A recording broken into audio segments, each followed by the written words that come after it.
সাদিক কায়ুম আর তার সহযোগীদের ভাবসাব দেখে মনে হচ্ছে ওরাই সংসদে বিরোধী দলের নেতা আর ওরাই সরকারের বিরোধী দল।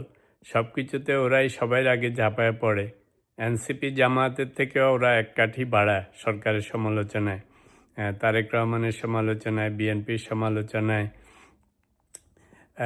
সাদিক কায়ুম মাসাল্লাহ দেখতে শুনতে ভালোই, গুড লুকিং ইয়াং ম্যান, বুদ্ধিশুদ্ধি আছে ভালো, কথাবার্তায় ভালো।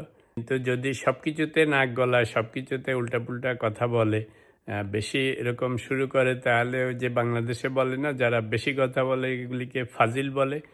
তো একে আমার মনে হয় ওর পটেনশিয়াল আছে, ভালো করতে পারতো। স্টুডেন্ট লিডারশিপটা যদি সুন্দর করে চালিয়ে যায়। অলরেডি বিশেষ করে সাদিক কায়ুমের ওর তো মির্জাফর ট্যাগ ছাত্রলীগরা লাগানোর জন্য বসেই আছে। কারণ ও একসময় ছাত্রলীগের 100% ছিল ছাত্রলীগ, একদম মিছিল মিটিংয়ের আগে ছিল। সেখান থেকে রাতারাতি 500% শিবির হয়ে গেছে।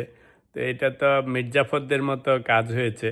যাই হোক, সেই সময় সিচুয়েশান হয়তো একটু ডিফারেন্ট ছিল, মানুষ সেটা ভুলে যাবে। কিন্তু অতিরিক্ত লাফালাফি করলে তখন আবার মানুষ কিন্তু সব মনে রাখবে। বাংলাদেশে স্বীকার করেন বা না করেন, বিএনপি যদি কোনো সময় আওয়ামী লীগ ফেরত আসে বা ছাত্রলীগ ফেরত আসে, তো এদের মধ্যেই তোমাকে বসবাস করতে হবে, নিজেকে বড় মানুষ বানাইতে হবে, বড় নেতা বানাতে হবে।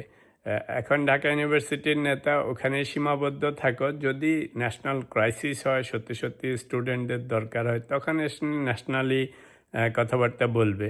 সব কিছুতে এখনই ফাল পাড়ার তো কোনো কারণ নেই। এনসিপি আছে, জামায়াত আছে, ওরা সংসদে গেছে, ওরা ফর্মাল অফিসিয়াল বিরোধী দলের নেতা, ওদেরকে কথাবার্তা বলতে দাও। তোমার সব কিছুতে অগ্রিম কথা বলার দরকার নেই। অতি চালাকে গলায় দড়ি হয়। এমনিতে মাশাল্লাহ আল্লাহ সুন্দর চেহারা সুরত দিছে, বুদ্ধিশুদ্ধি দিছে, ভাগ্যও খুলেছে। তো সেটাকে এখন ইউটিলাইজ করা, ইউনিভার্সিটিতে তোমার যা যা করা সেগুলি করো, সেগুলি করে নাম দাম কামাও, একটু রেপুটেশন বিল্ড করো। নাহলে কোনো সময় ছাত্রলীগরা ফেরত আসলে ওই যে বললাম মির্জাফর ট্যাগ দিয়ে এমন ধরা দিবে, তখন কিন্তু পালানোর পথ পাবে না। তো এখনও সময় আছে, অতিরিক্ত করো না। যেটা বললাম, তোমার একটু সুযোগ সুবিধা আছে, পটেনশিয়াল আছে, সেটাকে কাজে লাগাও, তাহলে একসময় ন্যাশনাল লিডার হতে পারবে।